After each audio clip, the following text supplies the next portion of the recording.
Limit नहीं लगा सकते, क्योंकि भगवान में अनंत शक्तियाँ हैं। तो जिस तरह से भगवान में अनंत शक्तियाँ हैं, उसी तरह से भगवान और उनके नाम में कोई अंतर नहीं है। इसलिए भगवान के नाम में भी अनंत शक्ति है, क्योंकि भगवान ने अपनी सारी शक्तियाँ उसमें डाल दी है ना। तभी तो श्लोक आ रहे हैं, चैतन्य महाप्रभु कह रहे हैं, नाम नाम आकारी बहुधा निज सर्वशक्ति। निज, निज मतलब अपनी भगवान ने शक्ति उसमें डाल दी है।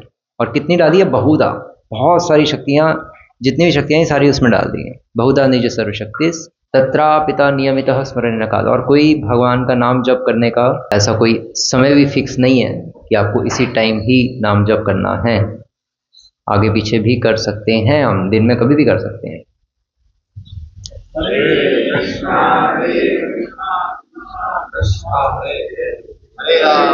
हम हरे हरे कभी भी भगवान का नाम ले सकते हैं, उसमें कोई टाइम फिक्स नहीं है कि आपको इसी टाइम देना है। और भगवान ने अपनी सारी शक्तियाँ डाल दी हैं, क्योंकि भगवान और उनके नाम में कोई अंतर ही नहीं है। तो जो भगवान ही नाम बन गए तो शक्तियाँ तो साथ में रहेंगी ना। तो अनंत शक्तियाँ हैं। और शक्तिमत्योर अभेद, शास्त्र कहते हैं कि शक्ति और शक्तिमान में कोई अंतर नहीं है। तो भगवान कृष्ण और भगवान कृष्ण की जो शक्ति है उसमें भी कोई अंतर नहीं है, लेकिन है भी।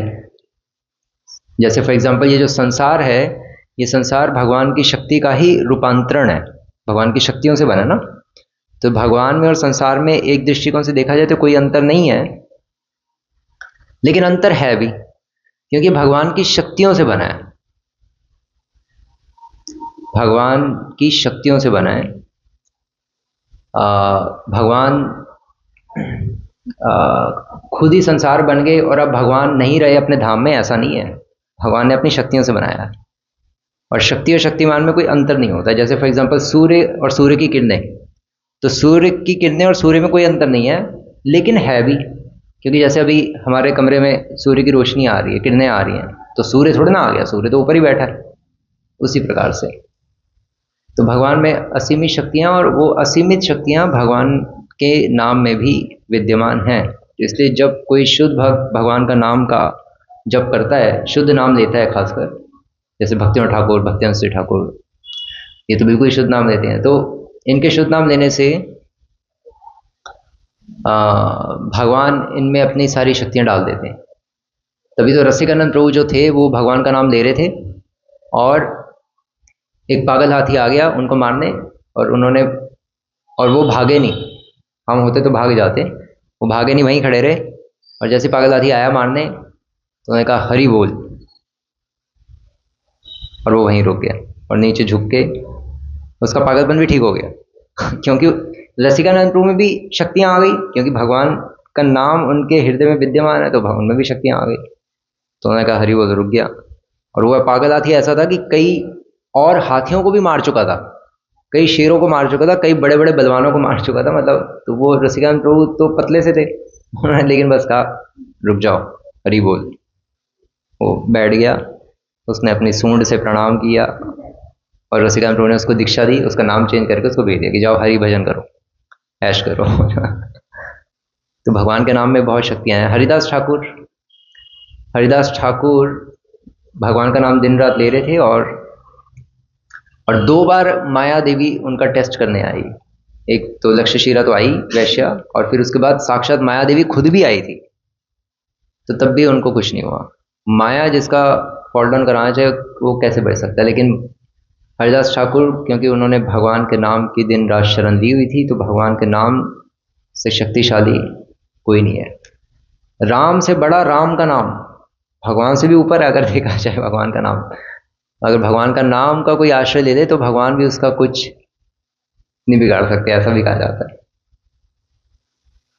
नाम के द्वारा भगवान वश में आते हैं। इसलिए कहा जाता है कि दिन रात नाम लो, खाईते शुईते सदा नाम लोए, कली काले नाम रूपे कृष्ण अवतार। और कलयुग में तो खासकर भगवान कृष्ण नाम के रूप में अवतार लेके आते हैं, क्योंकि कलयुग में और कोई साधन है ही नहीं जो कि मनुष्य को ऊर्ध्व गति करा सकता है। कलयुग में तो बेस्ट यही है, क्योंकि भागवतम कह ही रही है, कृतय अध्याय तो विष्णु त्रितयम तो मखई द्वापरे परिचर्यायाम कलो तद हरि कीर्तनाथ। कि कलयुग में केवल भगवान का नाम ही है जो मनुष्य की गति करवा सकता है और मनुष्य की सारी आसक्तियां खत्म कर सकता है, और कोई नहीं है। तो इसलिए भगवान का नाम लेंगे तो शांत रहेंगे। कृष्ण भक्त आर निष्काम अतएव शांत, दिमाग शांत रहेगा अगर हम सही भावना से हर रोज अच्छी तरह लेंगे तो।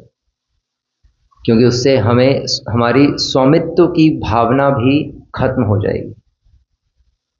हमें स्वामित्व की भावना है, हम अपने आप को हर चीज का, हर चीज पे हम अपनी मालकियत जताते हैं, ये हमारी है और हमारी थी, हमारी है और हमारी रहेगी।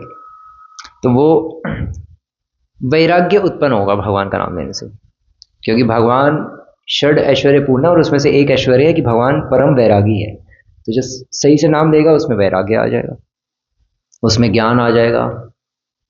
उतना तो नहीं आएगा जितना भगवान में, क्योंकि हम जीवात्मा है, उससे हम एक लिमिट के बाद उतना प्रोसेस भी नहीं कर सकते, उतना रख भी नहीं सकते, नहीं तो फट जाएंगे। तो भगवान, जीवात्मा में 50 गुण होते हैं।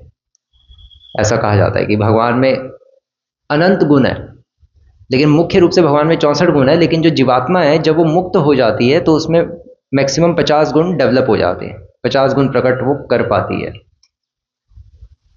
ब्रह्मा जी में 50 गुण है क्योंकि ब्रह्मा जी प्रथम जीवात्मा है। और फिर शिव जी में ऐसा कहा जाता है 55 गुण है, क्योंकि वो ना जीवात्मा है और ना भगवान है हमारे दृष्टिकोण से। ऑलमोस्ट गॉड है लेकिन गॉड नहीं है, ऑलमोस्ट भगवान है लेकिन भगवान नहीं है। और फिर 60 गुण भगवान विष्णु में है, 62.5 गुण जो है वो भगवान श्री राम में है और 64 गुण भगवान कृष्ण में। तो इस तरह से हम भगवान का नाम लेकर, क्योंकि भगवान और भगवान के नाम में कोई अंतर नहीं है और भगवान के नाम में बहुत शक्तियाँ हैं, तो इसे जब हम भगवान का नाम लेते हैं तो हम एटलीस्ट मुक्त अवस्था में पहुँच के अपने 50 गुण तो प्राप्त कर ही लेते हैं। और फिर उन दैवी गुणों के साथ जब हम भगवान की भक्ति करते हैं तो भगवान आकर्षित होते हैं उस जीवात्मा के प्रति। ये ठीक है। और किसी का है? अच्छा, नाम जप करने के बावजूद भी लोग इतना क्रूर क्यों बने रहते हैं? क्योंकि डॉक्टर जब दवाई देता है तो उसके साथ वो दवाई के साथ साथ परहेज भी बताता है। सिर्फ दवाई खाते रहें, मान लो आपको लूज मोशन लग गए, पेट खराब है, अब दवाई खाते रहो और गुलाब जामुन भी खाते रहो, दवाई खाते रहो और इडली डोसा भी बना बना के खाओ स्पेशल, तभी तो कैसे ठीक होंगे? तो नहीं हो सकते, वो पेट खराब ही रहेगा। दवाई लेते लेते भी जितनी मर्जी दवाई लेते रहो, आप डेली लेते रहो और डॉक्टर के पास जाओगे मैं ठीक क्यों नहीं हो रहा भाई तेरी दवाई से, तो ठीक उसी तरह हम भगवान का नाम डेली लेते रहें, जम के लेते रहें, लेकिन अगर हम परहेज नहीं करेंगे अन्य चीज़ों का, अपराधों का, और जैसे प्रजल्प, और आजकल के भक्त हम सब क्या करते हैं, सोशल मीडिया पे, यूट्यूब इस पे बैठे रहते हैं, व्हाट्सएप पे टाइम वेस्ट करते रहते हैं, अधिकांशतः समय उसी में। काम नहीं होता तब भी, काम है तो ठीक है, तो यूट्यूब पे बैठ के अपना, गए थे प्रवचन सुनने, चले गए कहीं और। तो ये परहेज करने हैं हमें। टीवी नहीं देखना, एक वैष्णव टीवी नहीं देखता, लेकिन अब वैष्णव बहुत बढ़ चढ़ गया, अब टीवी नहीं, टीवी का बाप ही जेब में है। तो उसको थोड़ा अपने मन को नियंत्रण में रख के भगवान के भजन में अपना समय अधिक से अधिक, जो काम के अतिरिक्त जो हमारा कार्य है, जो भी हम करते हैं, घर का कामकाज या अपना जॉब प्रोफेशन या बिजनेस, उसके अतिरिक्त जो समय है उसको अधिकांशतः सारा भगवान में ही लगाना चाहिए। उसमें हम जो खाली समय में जो टाइम वेस्ट करते हैं तो भगवान वो भी देखते हैं, या वो ही देखते हैं। जब हम जब कर रहे हैं तो भगवान इतना नहीं देखते, भगवान को पता है तो सेट है अपना, इसकी मुझे केयर करने की अभी जरूरत नहीं, अभी मुझे इसको देखने की जरूरत नहीं, अभी तो अपना ठीक चल रहा है। बाकी पूरे दिन क्या कर रहा है, बाकी पूरे दिन क्या कर रहा है भगवान वो देखते हैं, उसके आधार पे फिर भगवान कृपा करते हैं या नहीं करते, और फिर हमारा भगवान के नाम में मन लगता है या नहीं लगता। तो इसलिए हम विधि तो पालन कर रहे हैं, हरि नाम रूपी औषधि का सेवन कर रहे हैं, लेकिन निषेध नहीं कर रहे हैं। चीजें काफी जगह हम गड़बड़ कर रहे हैं, कुछ ना कुछ, या तो अपराध कर रहे हैं, वैष्णव अपराध या सेवा अपराध, कुछ ना कुछ अपराध कर रहे हैं, या फिर हम पाप कर रहे हैं, है ना, बस ऐसे ही कुछ ना कुछ पाप कर रहे हैं। हमें फालतू में किसी को हम मतलब फालतू में किसी वस्तु को मारना, किसी चीज, मच्छर को भी फालतू में मार देना, वो अपना उड़ के जा रहा है, बस ऐसे मार दिया। भाई काटे तो समझ भी आता है मारने का, वो जा रहा है, उसको जीने दो यार, क्यों मारना? क्यों? क्योंकि खाली दिमाग है बस। तो विधि के साथ साथ निषेध पालन नहीं कर रहे। डॉक्टर ने जो दवाई दी है वो तो हम खा रहे हैं, लेकिन उसके साथ साथ हम अन्य चीज़ों का ध्यान नहीं रख रहे, जिसमें हम टाइम वेस्ट कर रहे हैं। एक तो ये कारण है। दूसरा कारण है कि अगर हम सही से नाम ले रहे हैं तो ठीक है, फिर धैर्य के साथ भी चलना पड़ेगा, रिजल्ट आएगा, टाइम लगता है। भगवान को अभी हम पर विश्वास नहीं है, भगवान को ही नहीं है, तो कैसे भगवान आपको हरि नाम में रुचि देते? क्यों नहीं है? क्योंकि हमें भगवान पे पूर्ण रूप से भी विश्वास नहीं है। ये यथा माम प्रपद्यन्ते ताम तथे भजामि। जैसा हम भगवान के प्रति अपनी श्रद्धा रखेंगे, जितनी श्रद्धा रखेंगे उतनी श्रद्धा भगवान की हम पर रहेगी। श्रद्धा मतलब विश्वास, जितना हमें भगवान पे विश्वास है, भगवान का भी उतना ही विश्वास है, उससे ज्यादा नहीं है। शुद्ध भक्तों पे ज्यादा विश्वास है, इसलिए शुद्ध भक्तों को नाम रुचि दे देते हैं। तो हमारे विश्वास में अभी कमी है, पूर्ण विश्वास नहीं है हमें भगवान पर। आपको नहीं, मुझ पर तो पूर्ण विश्वास है। हमें हो सकता है पूर्ण विश्वास हो तथा कथित, लेकिन वो पूर्ण विश्वास तब पता चलता है कि हमारा है कि नहीं है, जब हमारी लाइफ में कुछ ऊपर नीचे होता है। तब फिर एकदम से हमें लगता है कि भगवान है तो मेरे साथ ऐसा क्यों हो रहा है? भगवान बचा क्यों ना, मैं इतना नाम दे रहा हूँ। भगवान कहेंगे तो इतना नाम दे रहा है तभी तो तेरे साथ ऐसे कर रहा हूँ, तभी कर रहा हूँ मैं ये देखने के लिए कि तेरा मुझ पर विश्वास है या नहीं। क्योंकि जब तक हमें सुख मिलता है तब तक हमें लगता है कि भगवान हमारी केयर कर रहे हैं, जब दुख मिलता है तब हमें लगता है कि भगवान हमारी केयर नहीं कर रहे, फिर विश्वास उड़ जाता है। लेकिन वो भगवान के तौर तरीके अलग है एक जीवात्मा को ऊपर उठाने के। हम भगवान को ये नहीं कह सकते कि भगवान जब आप दुख देते हैं तो तब मेरे से माला छूट जाती है, इसलिए आप इस तरह से मुझे शुद्ध मत करिए, आप मुझे इस तरह से शुद्ध करिए। मैं आपको दूसरी टेक्निक बताता हूँ जिससे मैं बड़े आराम से चलता रहूंगा। अब मुझे प्यार करिए, प्यार प्यार से चलाइए, मैं चलूंगा। भगवान कहेंगे भाई कैसे चलाना है कैसे नहीं, वो मेरा काम है, तुझे मेरे पे विश्वास है या नहीं ये बता दो। तो भगवान ने पांडवों के साथ दुख है ना इतने आए, भगवान ने अपने ऊपर ही दुख ले लिए वनवास के समय, श्री राम के अवतार में। भगवान दूसरों को क्या दुख देते हैं? खुद भी दुख लेके दूसरों को सिखाते हैं। इतना वनवास किया क्या, तो उसमें शिक्षा श्री प्रभुपाद लिखते ही हैं कि भगवान श्री राम ये शिक्षा दे रहे हैं कि जो स्त्री से आसक्त होता है वो दुख पाता है, इसलिए अत्यधिक आसक्त होना गलत है। तो भगवान श्री राम विलाप कर रहे थे ना, सीता देवी के लिए रो रहे थे, तो क्या है वो एक आम आदमी की तरह रो रहे थे। क्यों? क्योंकि भगवान लीला कर रहे थे, भगवान दिखा रहे थे कि स्त्री को स्त्री से अधिक आसक्त नहीं होना चाहिए, चाहे वो पत्नी ही हो, और स्त्री को पुरुष से, क्योंकि अल्टीमेटली हम सबको आसक्त होना है भगवान श्री कृष्ण से। स्त्री और पुरुष भी एक दूसरे का साथ देके उनका कर्तव्य बनता है कि एक दूसरे को भक्ति में बढ़ाए, संसार के भोग ऐश्वर्य में मत बढ़ाएं, एक दूसरे को वहां मत खींचे। तो अगर कोई अकेला रह के भगवान का भजन नहीं कर सकता तो ठीक है, किसी के साथ में रह के कर लो, कोई प्रॉब्लम नहीं है, और उससे कृष्ण की सेवा के लिए संतान उत्पत्ति करो जैसा श्री प्रभुपाद कहते थे, और भगवान की सेवा करो, भगवान का भजन करो, समय बर्बाद मत करो। तो इस तरह से हमें चीजों को समझना चाहिए। ठीक है, तो ठीक है, और किसी का कोई प्रश्न है? हम भक्ति किस प्रकार करें? हम भक्ति हरे कृष्ण कृष्ण कृष्ण हरे हरे, हरे राम राम राम हरे हरे जप करके करें। और कैसे करेंगे? स्टार्टिंग तो यहीं से होती है। शुरुआत भगवान के नाम से। सेवन मुखे ही जीवा दो, सेवा की स्टार्टिंग होती है जीवा से। पहले हम सुनते हैं भगवान के बारे में, सबसे पहले तो आदो श्रद्धा साधु संग, श्रवणम कीर्तनम विष्णु, सबसे पहले सुनते हैं। और फिर सुनने के बाद जब कुछ भगवान के लिए करने का मन करता है तो शास्त्र कहते हैं सबसे पहले भगवान का नाम लेना शुरू करो, जो सर्वोत्तम सेवा है। हालांकि हम कुछ ना कुछ और चीजें भी स्टार्ट करते हैं, प्रभु जी बाल्टी दीजिएगा, हम भी जरा वितरण करें, प्रसाद वितरण करते हैं कुछ ना कुछ, तो अच्छा है। तो शास्त्र कहते हैं कि अगर और भगवान को आनंद देना है तो भगवान का नाम जप करना शुरू करो, एक माला से स्टार्टिंग करो, तो उससे फिर भगवान की सेवा की शुरुआत होती है। ये है। और किसी का कोई प्रश्न है, जिज्ञासा है?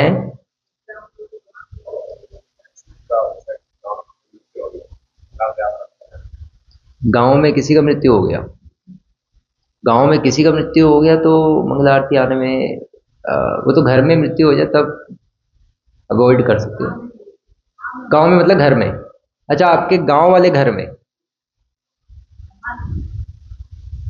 आप खुद देखो।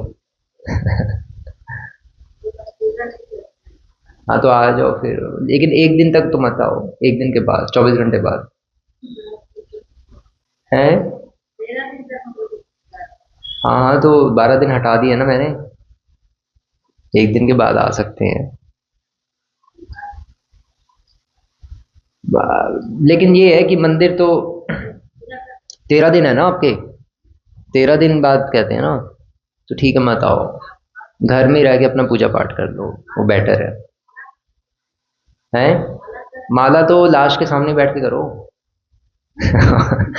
माला तो कोई मर जाए उसके सामने बैठ के भी कर सकते हैं, माला कभी नहीं छोड़नी। भोग, अरे तो भोग अगर हम खुद करते हैं तो भगवान को भी तो लगा सकते हैं। वैदिक काल में ब्राह्मण क्षत्रिय वैश्य शूद्र के लिए जब कोई सूतक पातक लगता था तो उसमें वो अलग अलग दिन उनके लिए निर्धारित होते थे कि इतने दिन उनको शोक करना है, जो भी करना है, जो भी करना है, नियम कायदे पालन, कि मंदिर नहीं जाना और वो सब नहीं करना। वैदिक काल में होती थी ये चीज़ें। ब्राह्मण के लिए उदाहरण के तौर पे 7 दिन होती थी, क्षत्रिय के लिए 14 दिन, वैश्य के लिए 21, शूद्र के लिए 28 दिन तक उसको ये करना पड़ता था सूतक पातक। लेकिन अब कलयुग में तो कोई वर्णाश्रम व्यवस्था ही नहीं है, सब छिन्न भिन्न हो गई है। तो इसलिए एक मिनट, तो इसलिए क्योंकि वर्णाश्रम व्यवस्था नहीं है, कौन ब्राह्मण है, कौन क्षत्रिय, कौन वैश्य, कौन शूद्र पता ही नहीं, वो केवल जातिवाद रह गया। तो अभी इसलिए ये जो चीज़ें हैं ये सब खत्म सी हो गई, लुप्त सी हो गई। लेकिन अब गांव में जो ट्रेडिशन चल रहा है तो उसको आप फॉलो कर सकते हो, नहीं तो गांव वालों को पता चल गया तो आके पकड़ के मारेंगे तो मंदिर कैसे जा रही है, तो आप करते रहो उसके हिसाब से। लेकिन वैष्णव के लिए एक दिन होता है, क्योंकि वैष्णव सबसे ऊपर है ना, तो वैष्णव के लिए ना 7 ना 14 ना 18 ना 21 22 ना 24 दिन 28 दिन, वैष्णव के लिए एक दिन होता है। और वो एक दिन उसको ये चीज़ों का ध्यान रखना होता है। तो एक दिन तो अगर कोई घर में वैसे मर जाए तो आदमी खाता ही नहीं है 24 घंटे, कहाँ खाएगा? तो थोड़ा फास्टिंग कर लो, और एक दिन के बाद नहीं फास्टिंग करोगे तो फिर रिश्तेदारों के हाथ का खाना पड़ेगा। भोग, भोग नहीं मतलब प्रसाद तो होगा नहीं। हो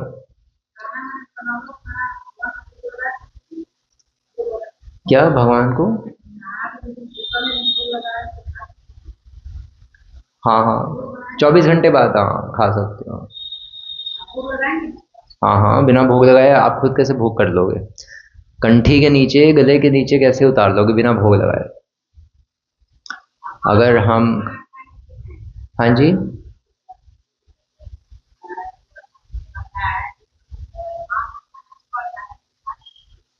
किसके यहाँ खाना पड़ता है? आप खा लो, कोई प्रॉब्लम नहीं, खा लो।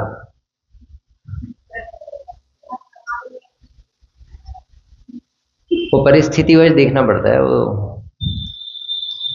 अब वो तो पता नहीं, वो आप अकेले में बात करना फिर मुझे सब पता चलेगा। लेकिन जो भी ये पॉइंट यही है, एक भक्त किसी भी अभक्त के हाथ का नहीं खाता, जो माला जप नहीं करता उसके हाथ का हम नहीं खाते। हाँ तो फिर तो देखना पड़ेगा ना कि खाना है कि नहीं खाना। चलो बाद में बात करना, अभी डिटेल में मैं कैसे बताऊं, क्योंकि सबके लिए अलग अलग सिचुएशंस है ना, अलग अलग परिस्थितियां हैं। लेकिन सिद्धांत ये कहता है कि एक वैष्णव कंठी के नीचे भगवान को बिना भोग लगाए और भक्तों के हाथ का बना हुआ ही खाकर उतारता है। सिद्धांत ये है। अब जितने भी क्वेश्चंस हैं वो फिर इंडिविजुअल लेवल पे निर्भर करते हैं, प्रत्येक व्यक्ति के साधक के अपने अपने परिस्थितियों वश उसको फिर अलाउ किया जाता है नहीं किया जाता, वो फिर खुद हम पर्सनली डिस्कस करके फिर किसी निष्कर्ष पे आ सकते हैं। इसीलिए खाओ खाओ, खूब खाओ खाओ।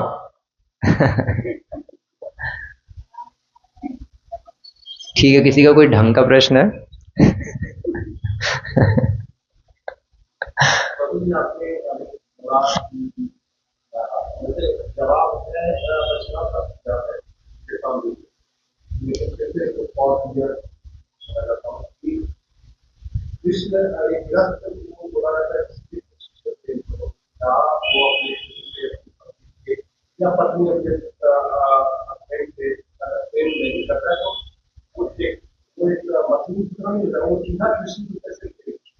हाँ नहीं नहीं, वो तो पॉइंट है ही। हमें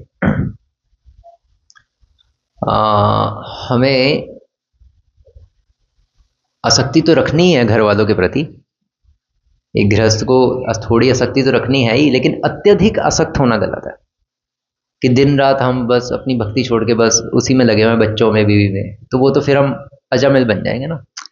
तो शास्त्र कहते हैं कि आप ठीक है, क्योंकि घर वालों के पालन पोषण के लिए आपको थोड़ा तो आसक्ति हो ही जाएगी, घर में रह रहे हो तो। भोग ऐश्वर्य प्रसक्ता नाम तया अपहृत चेतसा, गीता में भगवान कह रहे हैं ना कि अधिक भोग ऐश्वर्य प्रसक्ता नाम, अत्यधिक भोग ऐश्वर्य से आसक्त होना गलत है, लेकिन थोड़ा बहुत तो आसक्त होना ही पड़ेगा। थोड़ा बहुत तो आसक्त अगर हम भी नहीं होंगे तो फिर हमारा गमछा कहीं और होगा, धोती कहीं और सूख रही होगी, तूफान आएगा उड़ जाएगी, बारिश में गीले हो जाएंगे, हम उठाने नहीं जाएंगे अपने कपड़े, तो फिर तो कैसे होगा। तो थोड़ी बहुत आसक्ति तो जरूरी है जीने के लिए। इसलिए भागवतम कह रही है कि कामस्य ना इंद्रिय प्रीति लाभो जीवित जावता जीवस्य तत्व जिज्ञासा नार्थो यश्चेह कर्म भी, कि भोग करने का लक्ष्य इंद्रियों की प्रीति नहीं होना चाहिए, परिवार वालों से आसक्त होने का लक्ष्य इंद्रिय प्रीति इंद्रिय तृप्ति नहीं होना चाहिए, उनसे आसक्त होने का लक्ष्य होना चाहिए कि मैं भी सुखी रहूं, वो सब भी सुखी रहें और सब मिलकर हम भगवान का भजन करें। तो लक्ष्य होना चाहिए भगवत प्रीति, आसक्त होने का भी लक्ष्य भगवत प्रीति होना चाहिए। क्योंकि अगर माँ अपने छोटे बच्चे से आसक्ति नहीं होगी और उसको उठा के पटक देगी और कहेगी कि मैं भक्त बन गई हूँ और मैं पूर्ण वैरागी हो गई हूँ, तो गलत है।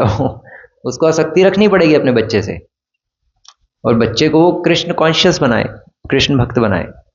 तो थोड़ी बहुत आसक्ति तो गलत नहीं है जीने के लिए, क्योंकि हम ध्रुव महाराज नहीं है, तो थोड़ी बहुत आसक्ति गलत नहीं है। अत्यधिक चीज़ों से आसक्त होना, अत्यधिक अपने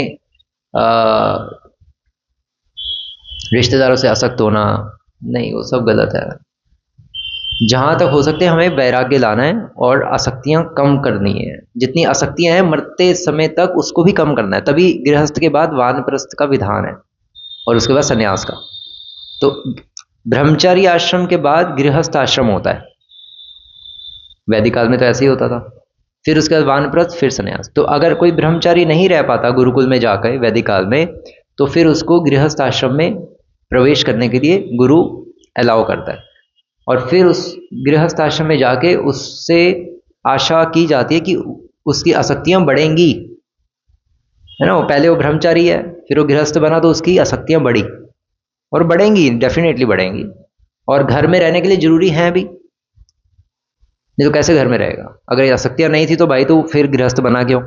तो घर में रह के तो आसक्तियां बढ़ेंगी, लेकिन फिर उन आसक्तियों को वानप्रस्थ में जाकर कम करना है और फिर संन्यास में जाकर पूरा शून्य करना है। तो हैं तो आसक्तियां गलत ही, और क्योंकि हम आसक्ति किए बिना रह नहीं सकते, इसलिए हमें फिर कहा जाता है ठीक है भाई कोई नहीं, रख लो थोड़ी बहुत आसक्ति, क्योंकि हर कोई ध्रुव महाराज की तरह नहीं बन सकता, ना कोई ब्रह्मचारी, ना कोई सन्यासी, ना कोई गृहस्थ।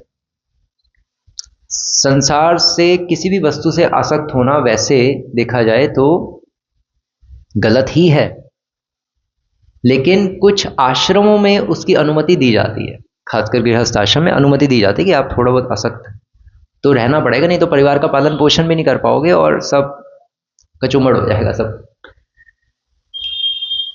ऐसे ब्रह्मचारी को भी थोड़ी बहुत आसक्ति अलाउड है, एटलीस्ट अपने कपड़ों से, अपने अपने गमछे से, अपने थोड़ा बहुत प्रसाद से थोड़ी आसक्ति रखेगा तभी तो जिएगा, नहीं तो पागल हो जाएगा।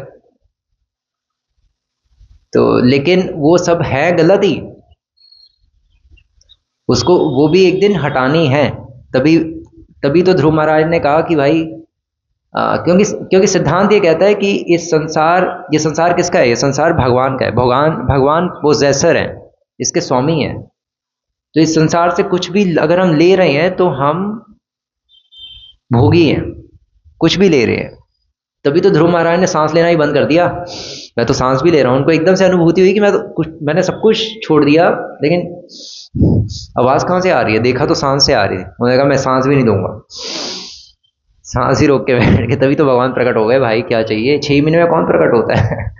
6 महीने में भगवत प्राप्ति करना बच्चों का खेल थोड़ा है। उन्होंने भोग शून्य कर दिया। भक्त्यानंद सरस्वती ठाकुर कहते थे कि अगर लेश मात्र ही भोग वासना रह जाएगी तो भगवान के धाम नहीं जा सकते। तो ध्रुव महाराज ने भोग वासना क्या, भोग भी शून्य कर दिया, वासना तो दूर की बात रही। मतलब आप सांस ले सकते हो लेकिन सांस लेने की इच्छा नहीं होनी चाहिए। भक्त्यानंद सरस्वती ठाकुर का ये कॉन्सेप्ट था। आप जी सकते हो बट जीने की इच्छा नहीं होनी चाहिए। अगर आप भगवान के लिए नहीं जीना चाहते तो अपने भोग के लिए जीने की इच्छा नहीं होनी चाहिए। भगवान की सेवा के लिए तो आप करोड़ों जन्मों तक जियो। रूप गोस्वामी कह ही रहे हैं कि मेरे हजारों कान हो जाएं ताकि मैं भगवान की कथा श्रवण करता रहूं, हजारों जीवाएं हो जाए जिससे मैं भगवान के नाम का गुणगान करता रहूं, हजारों शरीर हो जाए जिससे मैं भगवान की खूब सेवा करता रहूं। तो वो भी सिद्धांत है। तो भगवान की सेवा के लिए हम जितना मर्जी आसक्तियां बढ़ा सकते हैं। जैसे कल ही मैं पढ़ रहा था तो प्रभुपाद जी कह रहे थे कि जो ज्ञानी योगी होते हैं, जब उनको कोई लक्ष्मी देता है तो कहते हैं, तो हाथ अपना पीछे कर लेते हैं कि नहीं हम हाथ नहीं लगाएंगे, और शिष्य के थ्रू हाथ लगवा के रखवा लेते हैं। वो पॉइंट अलग है। बट प्रभुपाद कहते हैं लेकिन हमें जब कोई पैसे देता है तो हम कहते हैं इतने कम क्यों? हमें मंदिर बनाना दिख नहीं रहा आपको? हमें जब कोई पैसे देता है हम कहते हैं हाँ दो। हम तो रखते हैं उसको, क्योंकि हम निरासक्त हैं अपने लिए,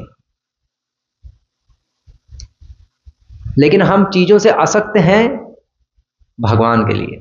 तो भगवान के लिए आसक्ति गलत नहीं है। ऐसी अगर हम परिवार से आसक्ति भगवान के लिए करते हैं ताकि हम उनको भी भगवान की सेवा में लगाएं और खुद भी भक्ति हम करें तो ठीक है, तो ठीक है बस। लेकिन वो भी एक दृष्टिकोण से उतना सही नहीं है, क्योंकि अगर उतना सही होता तो वानप्रस्थ संन्यास आश्रम होता ही नहीं, फिर तो आदमी गृहस्थ होते होते ही हो जाए। लेकिन वैदिक काल में वानप्रस्थ संन्यास आश्रम था ना। इसका मतलब जो आपने आसक्तियां बढ़ा दी हैं अब उसको वानप्रस्थ में जाके कम करो और संन्यास में आके पूरा शून्य कर दो आसक्तियों को। तो हमें अपनी भोग वासना शून्य करनी है। संसार को भोगने की जो इच्छा है अपनी, और जो आसक्तियां हैं उन सबको शून्य करना है। मरने से पहले आसक्तियां खत्म करनी है। वो ठीक नहीं है, लेकिन जब तक जी रहे हो तब तक जितनी जरूरी है उतनी कर लो बस। मान लो आपने बच्चे को भक्त बनाने का प्रयास किया, अब बच्चा भक्त नहीं बना और बन गया नंबर 1 असुर, तो ठीक है भाई करो जो करना है। हमने तो कोशिश की थी, अब तुमने अगर अपना असुरत्व मेंटेन रखना है तो बन जाओ असुर। मुझे तो भजन करने दो अपना। अब मैं तुम्हारे में थोड़ा टाइम वेस्ट करता रहूँगा। बचपन से वैसे ही तुम्हारा लालन पालन में दिमाग खराब हो गया, हमारा टाइम निकल गया। अब तो मैं भजन करूँगा। तुम्हें अपना असुरत्व प्रकट करना है या वैष्णवत्व प्रकट करना है वो खुद देखो। हमारा काम था पाल पोस के बड़ा करना। बड़े हो गए, अपने पैरों पे खड़े हो गए, जो करना करो, जियो या मरो आपकी इच्छा। तो इतना वैराग्य होना चाहिए गृहस्थ में। ये नहीं कि वो असुर भी बन गया तब भी उसके पीछे लगे रहे। हाँ बेटे ठीक है तू तेरे सींग आ गए कि नहीं आ गए, तेरे दांत निकल गए कि निकल गया। इतना नहीं सोचना चाहिए। बच्चे जैसे पंजाब में बच्चे कनाडा चले जाते हैं पढ़ने लिखने और फिर वहाँ पे अपना सेटल हो जाते हैं। ठीक है, आपने बच्चों को भेज दिया, अब ठीक है, टेंशन फ्री हो गए, अपना भजन करो, अब ज़्यादा मत सोचते रहो और चैंटिंग करो। और अपना बच्चे एक बार बड़े हो जाए फिर ज़्यादा परवाह करने की ज़रूरत नहीं है, फिर तो अपना हम भजन में लगें, अधिक से अधिक समय हम भगवान का नाम लें, जो करने आए थे इस संसार में हम वो करें। तो इस तरह से हम चीज़ों को समझ सकते हैं।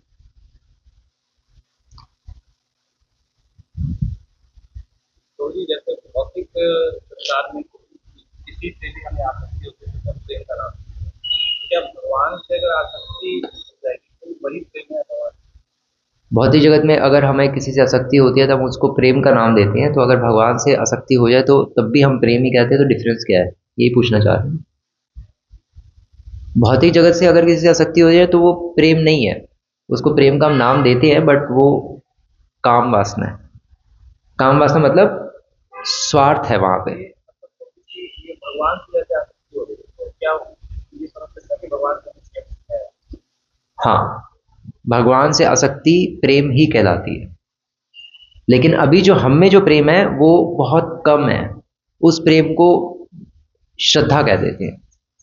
या हाँ, वो श्रद्धा है, श्रद्धा ही एक दिन प्रेम में परिवर्तित होती है जब हम प्रेमावस्था की स्टेज में पहुंच जाते हैं। उससे पहले अभी जो सब प्रेम तो सब में है, कृष्ण प्रेम हम सब में है। सीसी में श्लोक ही आ रहा है, नित्य सिद्ध कृष्ण प्रेम साध्य कबू ना होए, श्रवण आदि शुद्ध चित्तय करे उदय। कि परमात्मा के लिए, भगवान के लिए सभी जीवात्माओं के हृदय में प्रेम है, भगवान कृष्ण के प्रति प्रेम है, लेकिन अभी वो लुप्त है। अभी वो लुप्त नहीं, सुप्त है, वो सो रहा है अभी।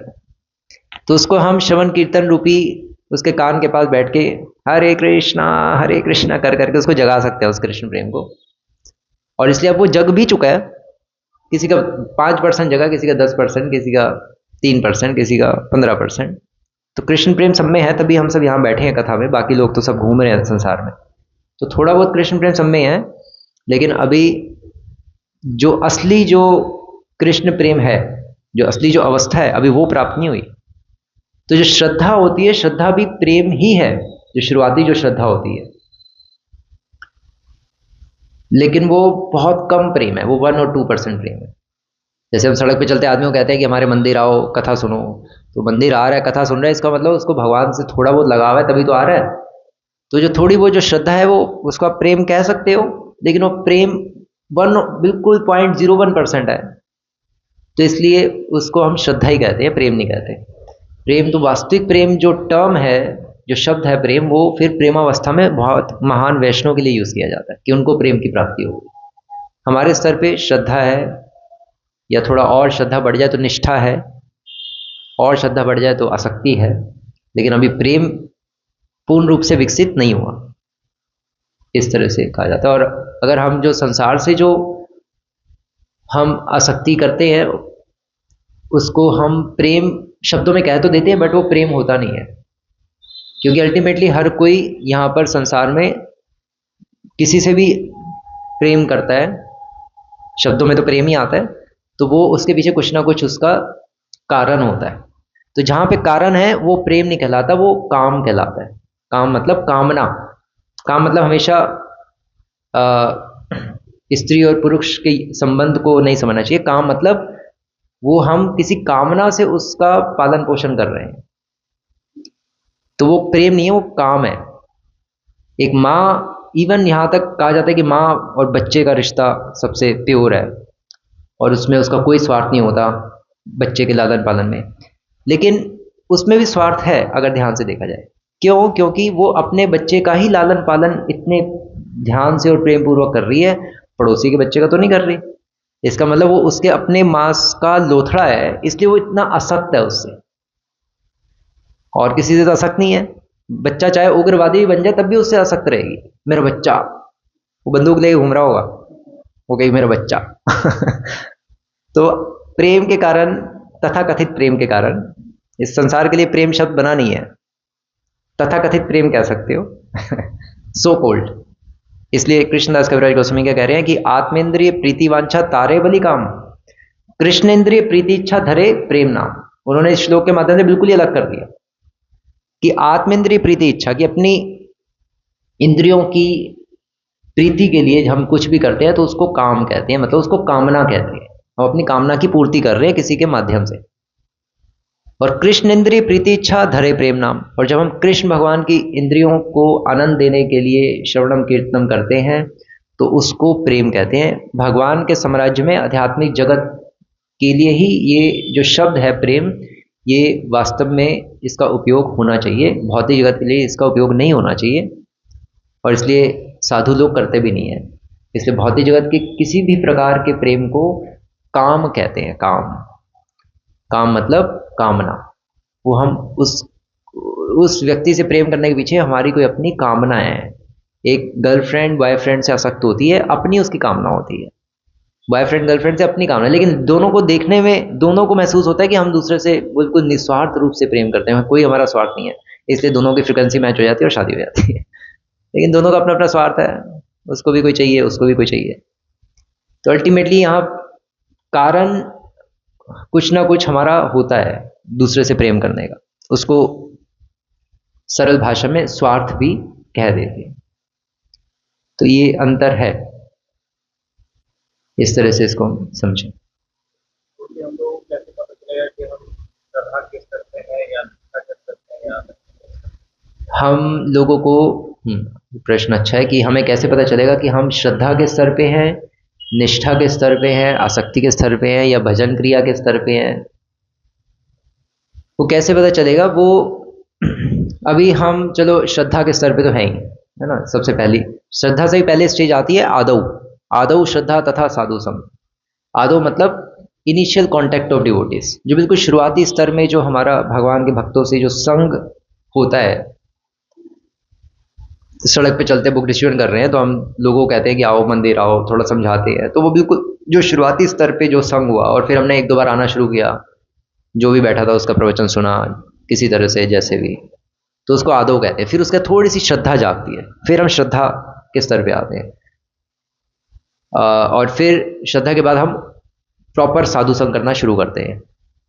9 स्टेप्स है ना, श्रद्धा, साधु संग, फिर भजन क्रिया, और फिर हम भगवान का, फिर साधु संग में हमें पता चलता है कि भगवान का भजन करना है, 16 माला करनी है, सुबह जल्दी उठना है, बाहर का नहीं खाना, 4 नियम पालन करने हैं, प्रजल्प नहीं करना, गीता भागवतम पढ़नी है, चीज़ें हमें कई सारी पता चलती है। तो फिर हम भजन क्रिया में नियुक्त होते हैं, डिवोशन करते हैं, और फिर उसके बाद भजन क्रिया के बाद स्टेज आती है अनर्थ निवृत्ति की। तो फिर हमारी साथ साथ ही भजन के साथ साथ ही अनर्थों की निवृत्ति होनी शुरू हो जाती है। हम अनर्थों को खत्म करने की हमें कैपेसिटी आ जाती है, और फिर जब अनर्थ काफ़ी हद तक खत्म हो जाती है तो फिर निष्ठा पे, हम निष्ठा की स्टेज पे आते हैं। तो ये तो हमें अपने हम सही से भक्ति करें, और सही से जब भक्ति करेंगे तो हमें खुद ही पता चल जाएगा कि हम किस स्टेज पे चल रहे हैं। एक तो ये है, और लेकिन अगर नहीं पता चल रहा तो फिर सीनियर से पूछ लो, शिक्षा गुरु दीक्षा गुरु से पूछ लो, वो बताते हैं कि भाई कि आसक्ति अवस्था तो भूल जा, तू अभी बहुत दूर है तो अभी तेरे तो अनर्थ ही खत्म नहीं हुए, उदाहरण के तौर पे, तो फिर वो पता चल जाता है। आसक्ति अवस्था ऊपर की स्टेज है काफी। साधना भक्ति के 2 अंग है, साधना भक्ति के 2 पार्ट्स है। तो श्रद्धा, साधु संग, भजन क्रिया, अनर्थ निवृत्ति, निष्ठा, ये वैदिक भक्ति है। फिर रुचि, आसक्ति वो रागानुगा भक्ति है। तो रागानुगा भक्ति भी साधना भक्ति का ही पार्ट है। उस स्टेज में भगवान से अत्यंत राग हो जाता है। जो व्रजवासियों की भक्ति है उसको कहते हैं रागात्मिका भक्ति। हमारे इसमें भी होती है, उसको रागानुगा भक्ति कहते हैं। तो वो रागानुगा भक्ति भी साधना भक्ति के अंतर्गत ही आती है एक स्टेज पे, क्योंकि आसक्ति और रुचि बहुत बड़ी स्टेज है। तो उससे पहले निष्ठा तक तो हम आराम से मतलब थोड़े एफर्ट्स लगाने पड़ेंगे, पहुंच सकते हैं। ये हमारी निष्ठा हो जाए, कोई भी हमें चाहे साइंटिस्ट भी आ जाए और हो गए कि भगवान नहीं है, सब कोई प्रूव कर दे, तब भी हमारी निष्ठा हिलेगी नहीं। हमें इतना विश्वास हो गया, क्योंकि हमें साक्षात कुछ अनुभव हुए हैं। हम कैसे उसकी बात मान लें साइंटिस्ट की, चाहे वो हमें प्रूव भी कर दे, हमें कुछ अनुभव ही हो गए हैं। उस अपने जो निजी जो अनुभव हुए होते हैं उसके आधार पे हम किसी की बात से इतनी आसानी से कन्विंस नहीं हो सकते। तो मध्यम वैष्णव का स्तर होता है निष्ठा पे, फिर उत्तम वैष्णव तो और आगे जाता रहता है, इस तरह से।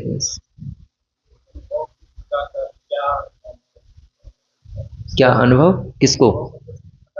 अनुभव यही कि भगवान और उनका नाम एक है, ये अनुभव उसको काफी हद तक हो जाता है, उसको महसूस ही हो रहा है। कोई कहे कि नहीं है, ऐसी गप है, वो तो तू महसूस कर रहा था इसलिए तुझे महसूस होना शुरू हो गया तेरा अपना ख्याली पुलाव हो सकता है।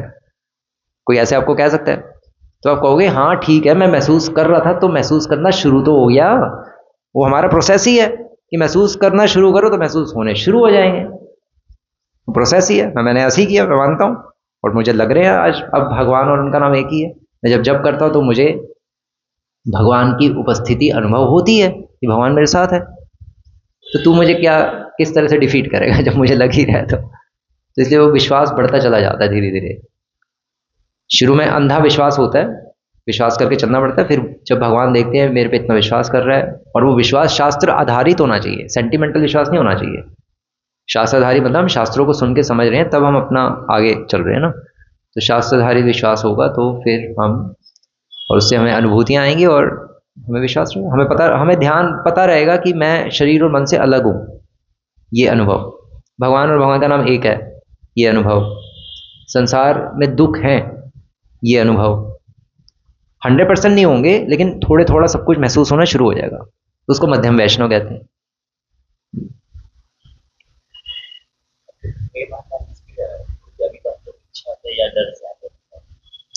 तो इसी को वैदिक भक्ति कहते हैं। इच्छा और डर से आ रहे हैं, लेकिन संसारी लोग तो उससे भी नहीं आ रहे। तो डर से आ रहे हैं, किसी तरह से कुछ डर तो है वैष्णव का अपराध का, तो ठीक है, ऐसे ही शुरुआत होती है भक्ति। फिर धीरे धीरे वो डर खत्म हो जाएगा जब प्रेम डेवलप होगा, फिर हम प्रेम से करेंगे, फिर डर से नहीं करेंगे।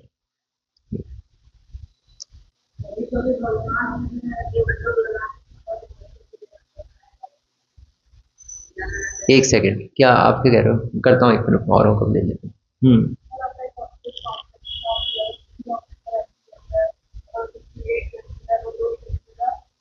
मुझे समझ नहीं आ रहा, पास में आके बोलो थोड़ा, क्या कह रहे हो? कल मैंने क्या कहा था कि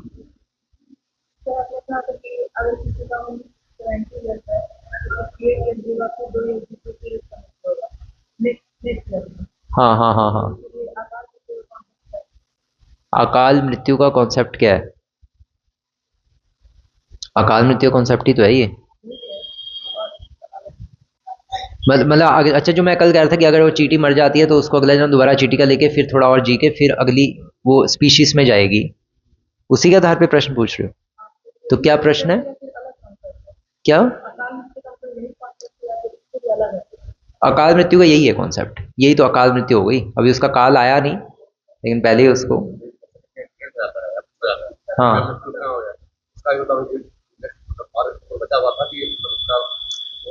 हाँ, अब एक्सीडेंट हो गया तो उसमें किसी ने जानबूझ के तो उसको मारा नहीं, तो उसमें फिर हो सकता है उसकी मृत्यु लिखी है। लेकिन जानबूझ के कोई मार रहा है या मार रहा है जानबूझ के कोई, तो उसमें फिर अकाल मृत्यु कह सकते हैं। मुश्किल होती है ये कॉन्सेप्ट्स, क्योंकि एग्जैक्टली क्या हो रहा है ये चित्रगुप्त जी को पता है। हम मोटा मोटा अनुमान ही लगा सकते हैं कि वो जो मरा है वो उसके पिछले जन्म में उसने उसकी लिखी हुई थी, पिछले जन्म को कर्मों का उसका लेखा जोखा खत्म हो गया था, इसलिए उसकी मृत्यु आ गई, या उसकी मृत्यु जो अभी हुई है वो उसके मरने से, उसकी जितनी आयु लिखी थी उससे पहले ही हो गई है, और अब वो दोबारा जन्म लेगा, उतना जिएगा नहीं जिएगा। जैसे मान लो कहते नहीं, राजीव गांधी को हार पहनाया और बम फूटा, मर गया था। 1990 में ऐसे हुआ था ना, हम बचपन में देखते थे कैसे मरा, वो मर गया। तो अब वो तो मरना नहीं चाहता, लेकिन उसको मार दिया। तो फिर बहुत सुनने को मिला था कि राजीव गांधी यहाँ पे पैदा हो गया। बहुत सारी जगह पे खबर आई थी कि वहाँ पे एक बच्चा पैदा हुआ, वो राजीव गांधी है, क्योंकि वो कह रहा है कि उसको सारी चीज़ें अपनी पुरानी याद आ रही हैं। तो एकदम से मरने के बाद दोबारा मनुष्य जन्म कैसे मिल गया? ऐसे ही मिल गया, क्योंकि अभी वो जीना चाहता था, उसकी अभी आयु लिखी नहीं थी, उसको पहले मार दिया गया, मर्डर कर दिया गया। तो फिर वो दोबारा उसको मनुष्य बन के वो अपनी जो अवधि है उसको खत्म करना पड़ेगा जितनी उसकी आयु लिखी हुई थी। क्या भगवान की मर्जी से नहीं होता। भगवान की मर्जी के बिना पत्ता भी नहीं हिलता, इसलिए आप कह रहे हो। भगवान की मर्जी के बिना पत्ता नहीं हिलता, लेकिन हम हिल जाते हैं। ये देखो मैं हिल रहा हूं। भगवान की मर्जी के बिना पत्ता तक नहीं हिलता। ये जो सिद्धांत है, ये सिद्धांत को समझना थोड़ा मुश्किल है, क्योंकि बात सही है कि भगवान की मर्जी के बिना पत्ता तक भी नहीं हिलता, बिल्कुल सही है। क्योंकि अभी जो हम हिल भी रहे हैं, ये भी हम भगवान की मर्जी से ही हिल रहे हैं। क्यों? अब इसमें भगवान की मर्जी तो नहीं है, ये तो मेरी मर्जी है। भगवान की मर्जी क्या है? इंडिया पाकिस्तान का मैच अगर हम देखते हैं तो भगवान की मर्जी है कि हम देखें? नहीं, हमारी मर्जी होती है। मैकडोनल्ड्स में कुछ खाने जाते हैं शहरों में हम, बर्गर वर्गर, भगवान चाहते हैं कि बर्गर खाने जाता हूँ? या कोई वैश्यालय में जाता है तो भगवान चाहते हैं कि वैश्यालय में जाओ? ये तो गलत है कॉन्सेप्ट, भगवान नहीं चाहते। तो आप कहोगे प्रभु जी फिर भगवान की मर्जी के बिना पत्ता भी नहीं हिलता, तो कैसे समझे? तो समझने के लिए फिर दिमाग चाहिए थोड़ा, और साधुओं का संग चाहिए। तो जब कहा जाता है कि भगवान की मर्जी के बिना पत्ता तक भी नहीं हिलता, तो कहने का अर्थ ये है कि ये जो पूरा सिस्टम बनाया है भगवान ने, पूरा जो सिस्टम बनाया है कि जो जैसा करेगा वैसा पाएगा, अगर पाप करेगा तो दुख पाएगा, पुण्य करेगा तो सुख पाएगा, ये सिस्टम भगवान ने बनाया है। गवर्नमेंट ने सिस्टम बना दिया कि भाई कोई किसी को मारेगा तो उसको जेल हो जाएगी, कोई किसी को धोखा देगा, पैसे ठगेगा तो जेल हो जाएगी, जो ईमानदारी से रहेगा वो बाहर रहेगा। गवर्नमेंट बना के अपना घूम रही है, वो अपना हर चीज में थोड़ा ना नोक झोंक करती जा रही है। और मोदी हर पुलिस स्टेशन में जा जाके थोड़ा ना देख रहा कहाँ पे कितने लोग कैद हुए क्या, वो अपना घूम रहा है। जैसे भगवान ने सिस्टम बना दिया, तो इसलिए जिसके साथ जो भी हो रहा है वो उसके कर्मों के अनुसार हो रहा है, और अब वो जो भी आगे कर रहा है वो भी उसके और कर्म बन रहे हैं। तो हम ये जो जो हम आगे पीछे हो रहे हैं, ये मैं अपनी मर्जी से हो रहा हूं, लेकिन इसमें भी भगवान की मर्जी है। भगवान की मर्जी के बिना पत्ता तक नहीं हिलता। मैं अगर हिल रहा हूं तो मैं गौण रूप से तो मैं हिल रहा हूं, लेकिन मुख्य रूप से हिलने की शक्ति कौन दे रहा है? हिलने की शक्ति क्योंकि भगवान दे रहे हैं, इसलिए कहा जाता है कि भगवान की मर्जी के बिना पत्ता भी नहीं हिल रहा। ये शक्ति तो भगवान दे रहे हैं ना, और बुद्धि भी भगवान ने दी है कि ऐसे हिलोगे तो मच्छर नहीं काटेंगे, हिलते रहो। तो एग्जाम्पल, तो शक्ति और बुद्धि भगवान दे रहे हैं, इसलिए कहा जाता है कि सब कुछ भगवान की मर्जी के अकॉर्डिंग ही हो रहा है। और भगवान ने सिस्टम बनाया है, जीवात्मा को स्वतंत्र इच्छा दी है, हम जीवात्मा को फ्री विल दी है, और फ्री विल के अनुसार हम कुछ भी कर सकते हैं। तो ये भगवान की मर्जी के अकॉर्डिंग ही हो रहा है कि हम फ्री विल को यूज करके, अपनी स्वतंत्र इच्छा का उपयोग करके, हम चाहे दुष्कर्म करें या अच्छा कर्म करें, वो हमारे ऊपर निर्भर करता है। तो भगवान ने इतनी स्वतंत्रता दे दी है कि आप कुछ भी करो। तो ये स्वतंत्रता भगवान की मर्जी के अनुसार हो रही है, इसलिए कहा जाता है भगवान की मर्जी के अकॉर्डिंग ही सब कुछ चल रहा है। तो हमें जो स्वतंत्रता भी दी है कुछ भी करने की, किसी को मारने की भी, वो भगवान ने दी है, इसलिए भगवान की मर्जी के अकॉर्डिंग हो रहा है। लेकिन वो जो हम जो कर्म कर रहे हैं, स्वतंत्रता का जो दुरुपयोग कर रहे हैं, वो हम कर रहे हैं, वो भगवान नहीं कर रहे। तो भगवान को दोष नहीं देना चाहिए। इसलिए इसलिए इसलिए जो बच्चा फुटपाथ पे पैदा होता है, तो लोग कहते हैं ना कि बच्चे ने क्या किसी का बिगाड़ा था कि भगवान ने इसको यहाँ पैदा कर दिया, बेचारा ठंड में मर जाएगा। वो भगवान नहीं कर रहे, वो उसके अपने कर्म थे, बुरे कर्म, जिसके कारण से वो फुटपाथ पे पैदा हुआ और दुख पा रहा है। बाहर से हमें देखने में लगता है कि बेचारे ने क्या किया था किसी का, कि भगवान उसके ऐसा कर रहे हैं। भगवान थोड़ा ना करेंगे, भगवान तो अपना बांसुरी बजा रहे हैं गोलोक में, वो खुद ही अपने, भगवान नहीं कर रहे। तो ऐसे इसको समझा जाता है। तो इसलिए अब अगर कोई किसी को मारता है तो उसका टाइम आया हुआ था इसलिए उसने मारा। अब क्वेश्चन ये आता है, ये मुर्गी और अंडे वाली कहानी है। उसका समय आया हुआ था इसलिए उसने उसको मारा, या उसने मारा है तो इसलिए उसको अगले जन्म में भी कोई मारेगा। तो मुर्गी और अंडे वाली ये आ गई स्टोरी कि पहले मुर्गी आई अंडा आया। तो इसका उत्तर यही है मोटा मोटा कि चाहे पहले मुर्गी आई और अंडा आया हो, पाप मत करो, किसी को मारो मत। किसी को मारना पाप है। इस क्यों पाप है? हो सकता है मुझे भगवान ने प्रेरणा दी हो उसको मारने की, और उसका समय आया हो, तभी तो मेरा अंदर से मन कर रहा है। लेकिन किसी को मारना शास्त्रों में लिखा है पाप है, इसका मतलब हम उसकी जीवन अवधि को, जितनी लिखी थी उसको, आयु को पहले ही हम खत्म करना चाहते हैं, क्योंकि उसकी जितनी जीवन अवधि लिखी थी वो अपने आप जब मरेगा तब, इसका मतलब ठीक है। अगर हम किसी को मार रहे हैं तो वो गलत है, तो उसमें फिर हमें पाप लगेगा। और फिर उसको मान लो 90 साल जीना था, आपने 50 साल की आयु में किसी को मार दिया, तो फिर 40 साल जीने के लिए उसको दोबारा से मनुष्य जन्म देना पड़ेगा और फिर दोबारा से चलना पड़ेगा। जैसे हमने कल प्रभुपाद जी का पढ़ा उस दृष्टांत के अंतर्गत ऐसे ही। तभी तो हम कहते हैं कि वो मर के वहां पैदा हो गया, इतने होती नहीं, हो क्या कहते हैं उसको, उसको क्या कहते हैं कि दोबारा से जन्म हो जाता है उसको अपने पिछले, जैसे होता नहीं इस्कॉन में भी कोई कोई कोई कोई माता जी से पूछते हैं कि आप कौन हो, तो कहती मैं पिछले में ब्रह्मचारी थी इस्कॉन में, तो दोबारा से मनुष्य जन्म कैसे मिल गया इतनी जल्दी। तो हो जाती हैं चीजें, हो सकता है वो समय से पहले मर गई हो या मर गया हो, किसी ने मार दिया हो उसको, या हो सकता है भक्तों के लिए थोड़ा अलग भी चलता है कि भक्तों की भक्ति होती है ना, तो भक्ति के कारण वो नीचे की योनियों में नहीं जाते, तो दोबारा से मनुष्य जन्म मिल जाता है और फिर भगवान के पास वो चले जाते हैं अपनी बची हुई भक्ति को कंप्लीट करके। भक्तों के परिप्रेक्ष्य में अलग चलता है, लेकिन अभक्त तो अगर मृत्यु से पहले मर जाए तो उनको भी अपना करना ही पड़ता है, जैसे चींटी के परिप्रेक्ष्य में था। मोटा मोटा कुछ ऐसा ही होगा।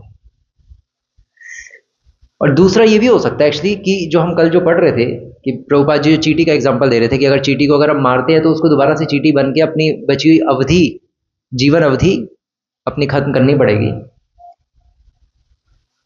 क्योंकि अब हो सकता है उनके लिए हो, लेकिन अब मनुष्यों के लिए क्या होगा, मनुष्यों के लिए एक तो ये भी हो सकता है कि हमें भी अपनी बची हुई अवधि कंप्लीट करनी पड़े, एक तो ये हो सकता है, मैं ऐसा अनुमान लगा रहा हूँ, पक्का नहीं हूँ। और दूसरा ये भी हो सकता है कि इसलिए कहा जाता है कि कभी कभी अगर किसी का उसका जो अभी जीवन अवधि बची है, जो जितनी उसकी लाइफ बची है, उससे पहले अगर किसी को मार दो तो वो भूत प्रेत भी बन जाते हैं, ये भी होता है। उसका मर्डर हो गया बहुत बुरी तरह से, तो अभी तो वो जीना चाहता था, उसको पहले ही मार दिया, तो फिर वो भूत प्रेत बन जाते हैं, घूमते रहते हैं। तो इसलिए बहुत बड़ा पाप है किसी को मारना। तो या तो भूत प्रेत बन जाएगा, दोबारा से शरीर मिल जाएगा, वो सब यमराज जी और चित्रगुप्त के हाथ में, उनका मैनेजमेंट है, हमें एग्जैक्टली उनके मैनेजमेंट की ज़्यादा डिटेल्स है नहीं। ऐसे ही समझेंगे बस, थोड़ा कॉम्प्लेक्स इशू है ये, कुछ क्वेश्चन है।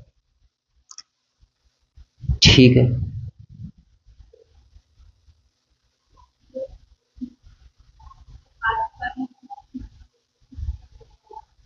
क्या कह रहे हैं?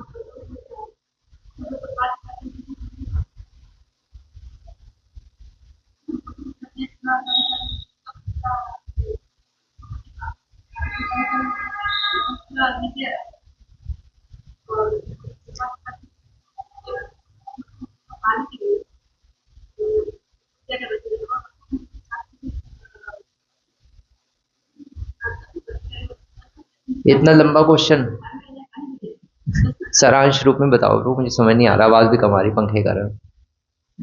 क्या कह रही हैं? भाव की भक्ति करने का बात कहता है कि एक कदम में और हम बात हाँ हाँ कभी हम करते हैं, कभी से आता है।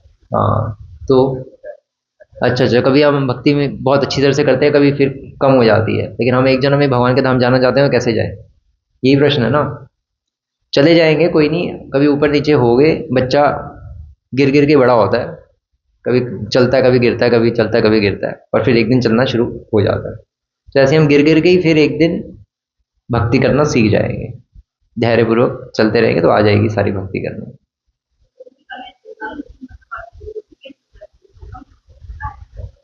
क्योंकि हम बद्ध जीव हैं, हम कोई भीष्म पितामह की तरह थोड़े ना जो भीष्म पितामह जैसा दृढ़ संकल्प लेंगे और पूरा उसको करते ही रहेंगे, नीचे गिर जाएंगे। हमारी कोई वो थोड़ी ना है, हम कोई a man of principles is respected everywhere, जो सिद्धांतों का असूलों का जो पक्का होता है, ऐसा व्यक्ति हम नहीं है। हमारी तो अभी हालत खस्ता है। हम एक दिन संकल्प लेते हैं कि मैं रोज मंगल आरती जाऊंगा, 10 दिन बाद हवा निकल जाती है, तो ऊपर नीचे हो जाती है ना चीजें। तो हमारा तो ऐसे ही है, तभी तो हमें बद्ध जीव कहा जाता है, कंडीशन सोल। हम अपने अपने आप से जो हमने प्रॉमिस की थी, हम उसी को पूरा नहीं कर पाते, दूसरे से प्रॉमिस करके तो वैसे ही हम तोड़ते ही रहते हैं। तो इसलिए हम तो अपने आप को भी अपनी शक्ल दिखाने के लायक नहीं, अपनी नजरों में भी हम गिर जाते हैं, हमारी तो हालत ही पूरी खराब है। तो धीरे धीरे हम चलते रहें और जहां तक हो सके संकल्प को स्ट्रांग करने का प्रयास करें। संकल्प स्ट्रांग होता है चैंटिंग से, जप करने से आत्मा स्ट्रांग होती है, आत्मा स्ट्रांग होती है तो फिर संकल्प स्ट्रांग हो जाता है। फिर आप कुछ करना चाहोगे तो मन आप पर हावी नहीं पड़ेगा, मन को आप उठा के साइड में रख सकते हो कि भाई ठीक है तू है तो है, लेकिन तू साइड में बैठ।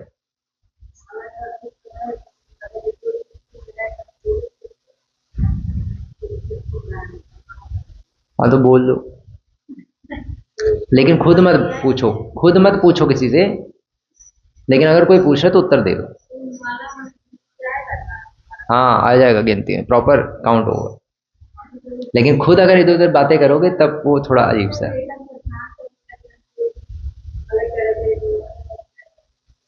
अब वो आप बैठे ही ऐसी जगह पे हो कि जहाँ पे आपको सब परेशान करे तो क्यों नहीं करेगा कोई। अब थोड़ा दूर जाके समाधि लगाओ और क्या। चलो ठीक है, कोई नहीं। ठीक है, और किसी को कोई क्वेश्चन है?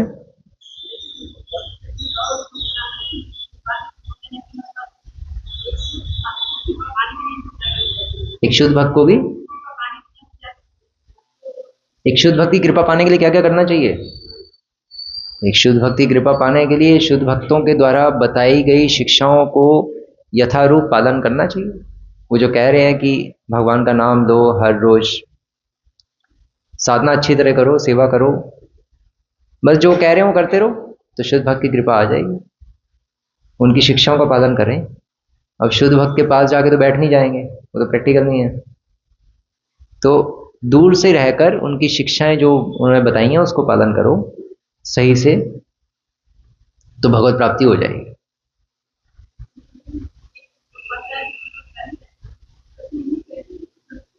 तो फिर धैर्य पूर्वक चलना पड़ेगा, टाइम लगेगा। टाइम लगता है चीज़ों को, करोड़ों खरबों जन्मों से हमने कुछ नहीं किया।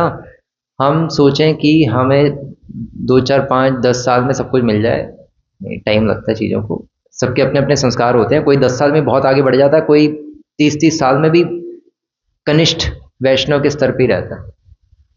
क्योंकि सबकी अपनी अपनी पिछले जन्म की भी तो जर्नी है ना, पिछले जन्म का भी तो सफर चल रहा है। तो जिसने पिछले जन्म में कोई भक्ति की ही नहीं बिल्कुल, तो उसको तो 30 साल बाद भी वहीं का वहीं रहेगा। ऐसे भी हो सकता है जिसने पिछले जन्म में भक्ति किया वो 5 साल बाद ही बहुत आगे बढ़ जाएगा। तो डिपेंड करता है सबके अपने अपने कर्मों पे, पिछले जन्म की भक्ति पे भी। ठीक है।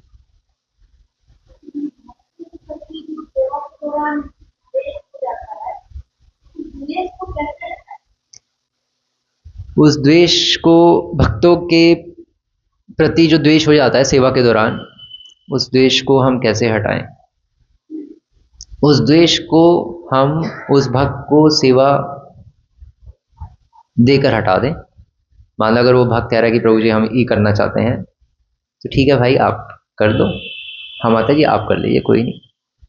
दूसरे को सेवा का अवसर देने से उनके प्रति द्वेष हटता है, एक तो ये पॉइंट है।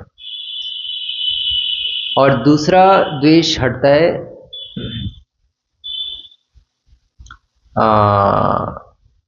जिन भक्तों से हमें द्वेष हो रहा है उन भक्तों की हम सेवा करें कुछ ना कुछ, उल्टा उनसे हम प्यार से बात करें। और जिनसे द्वेष नहीं है उनसे फिर भी गुस्से से बात कर सकते हैं, क्योंकि वो बुरा नहीं मानेंगे ना।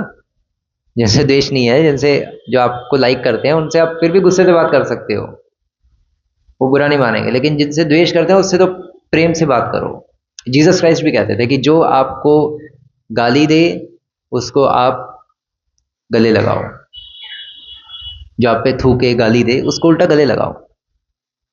तो वो करना इम्पॉसिबल है, लेकिन शुद्ध भक्त कह रहे हैं कि वो ही करो, तभी भगवान के धाम जाओगे। क्योंकि जब तक आप इस चीज़ों से नहीं निकलोगे, द्वेष के स्तर से, राग द्वेष से, तो तब तक भगवान के धाम एंट्री नहीं हो सकती, मुश्किल है।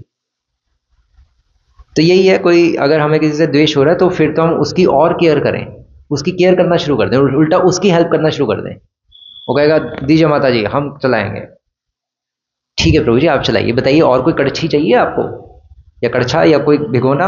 वो कहेगा हाँ वो ला दीजिए, लीजिए प्रभु जी। तो बस हमने तो एटलीस्ट द्वेष खत्म कर दिया उसके प्रति। अब उसने अगर हमारे प्रति द्वेष रखा हुआ है तो फिर वो भगवान के धाम नहीं जाएगा, हम निकल जाएंगे, हम निकल जाएंगे, बस ये है। इस तरह से समझेंगे इसको। ठीक है।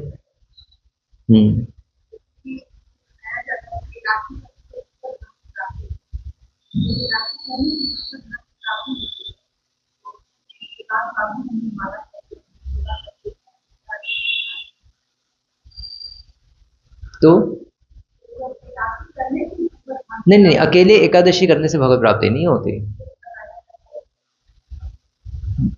हाँ बताया जाता है, लेकिन मान लो जो संसारिक लोग हैं, जो भगवान का नाम नहीं लेते, गीता नहीं पढ़ते, कथा नहीं सुनते, सत्संग नहीं ले करते, और बाहर का खाते रहते हैं और कुछ भी करते रहते हैं लाइफ में, सारे दिन अपना टाइम वेस्ट करते रहते हैं, टीवी देखते रहते हैं, ऐसे व्यक्ति अगर हर एकादशी करेंगे तो उनको भगवत प्राप्ति नहीं होगी, उनको वैकुंठ की प्राप्ति नहीं होगी। क्योंकि उनकी एकादशी, ऐसे लोग एकादशी एक तो करेंगे नहीं, और अगर करेंगे तो उसके पीछे उनका कुछ ना कुछ लक्ष्य होगा, वो कुछ चाहते हैं भगवान से, अपनी इच्छा पूर्ति करने के उद्देश्य से एकादशी रख रहे हैं। तो ऐसे लोग फिर एकादशी रखते हैं तो बस एक साल ज़्यादा से ज़्यादा रख के छोड़ भी देते हैं, उनकी इच्छा की पूर्ति हो गई, कर्मकांडी पंडित ने कहा था इतनी एकादशी कर लो काम हो जाएगा, तो बस वो उस हिसाब से कर रहे होते हैं। तो अकेली एकादशी से भगवत प्राप्ति नहीं होती, भगवान की सेवा भी करनी होती है, भगवान का नाम भी लेना होता है, भगवान का भक्तों का संग भी करना होता है, चेतना, 4 नियम पालन भी करने होते हैं, उससे चेतना शुद्ध होती है, तब भगवत प्राप्ति होती है। भगवत प्राप्ति इतनी इतनी आसान नहीं है कि हर एकादशी करके भगवान को हम धोखा दे दें, नहीं। लेकिन एकादशी करनी जरूरी है वैष्णव के लिए। अगर वो बाकी सारे कायदे नियम पालन कर रहा है, 4 नियम पालन कर रहा है, 16 माला जप कर रहा है, भागवतम गीता पढ़ रहा है, सत्संग भी सुन रहा है, सब कुछ कर रहा है, और एकादशी नहीं रख रहा, तो भगवान के पास वो नहीं जाएगा। इसलिए कहा जाता है कि एकादशी रखने से भगवत प्राप्ति होती है, इसलिए कहा जाता है वो करनी जरूरी है। वो छोड़ दी तो फिर कैंसल, वीजा कैंसल आपका। ये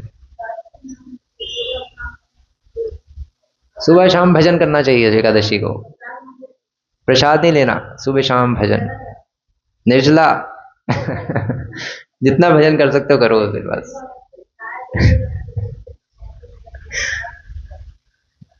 और प्रसाद ले लेना चाहिए थोड़ा बहुत, भूख लगे तो कोई प्रॉब्लम नहीं। शाम को भी खा सकते हैं, सुबह भी खा सकते हैं, दोपहर को भी खा सकते हैं, बस सोना नहीं है उसे, बस खाओ जितना मर्जी, सो मत बस। लेकिन खा पी के अगर नींद आ रही है तो फिर खाओ कम। उस दिन ज़्यादा भजन करना चाहिए, ज़्यादा जप करना चाहिए, ज़्यादा गीता का अध्ययन करना चाहिए, भक्तों का संग करना चाहिए, कीर्तन करना चाहिए। कब कब अन्न नहीं खाना बस, हाँ जितना मर्जी खाओ, 2 बार खाओ, 3 बार खाओ, बस सो मत बस।